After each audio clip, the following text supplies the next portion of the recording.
Ano? Ano sabi ng mama mo? Black sheep ako? Sir, wait Sabi lang. niya wala akong mararating. Puro lang ako bisyo. Kuya mo nga nakulong eh. Diba sabi nga sa kasabihan, pag binato ka ng bato, batuhin mo ng turumpo. Sige, tanungin mo ko ng mga bagay. O sige nga.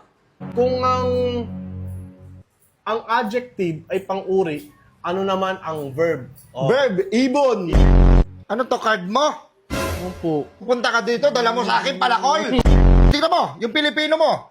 Oo. Oh, 76, 79, 78, 79. Pilipino ka ba?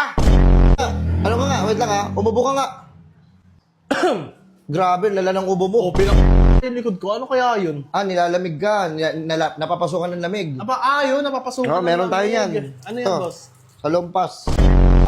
Baka minsan ina-allergy ka, minsan kinakati ka. Ay! Bali, re-resitahan ko na, bali gamitin niya to 2 times a day. 2 times a day? Kung Ayun, ina-allergy siya or kaya nangangati siya, ibigay mo to sa kanya. Ano